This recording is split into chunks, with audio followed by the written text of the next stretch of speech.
嗨，大家！今天我要挑战来自日本的半熟乳酪蛋糕，口感细致，入口即化，超级美味的。我参考了日本知名品牌的售价，于是找了一个专业的食谱，一起来看看能不能成功复刻吧。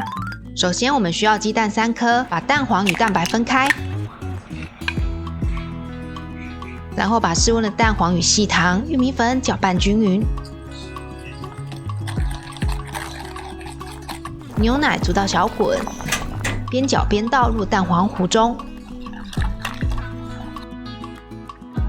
再放在瓦斯炉上开小火，一直搅到出现纹路，起火。加入软化奶油，与室温的奶油乳酪搅拌均匀。我通常会用细木过滤网过筛一次，也可以用均值机搅拌，这样子面糊才不会出现颗粒。接着，我事先准备了2种蛋糕底，分别是海绵蛋糕碎和自制的巧克力饼干碎。乳酪糊要保持在40到45度 C 之间，温度太高或太低容易造成蛋糕失败。接下来准备打蛋白，把从冷藏室取出的蛋白分2次，加入细糖，打发到湿性发泡，就像画面这样。舀1大匙蛋白霜倒入乳酪糊中，大概搅拌几下，再把乳酪糊与蛋白霜拌均匀。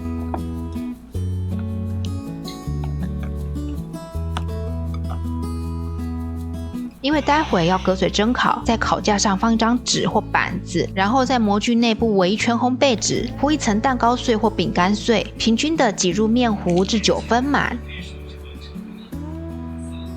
烤箱预热完毕后，将烤盘倒入1半的室温水。影片中我使用冰块水是担心蛋糕会开裂，但是这样做会烤很久。烤温上下火230、130度 C， 烘烤时间16到20分钟，直到表面微微的金黄。出炉后静置10分钟再脱模，撕去烘焙纸后放凉。最后密封好，放入冰箱冷藏4小时以上，就可以食用啦。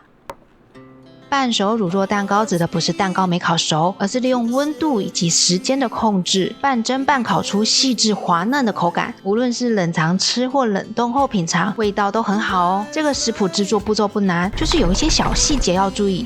总之，今天的烘焙挑战成功，喜欢的话请帮我点个赞和订阅。我是平，下次再见喽，拜拜。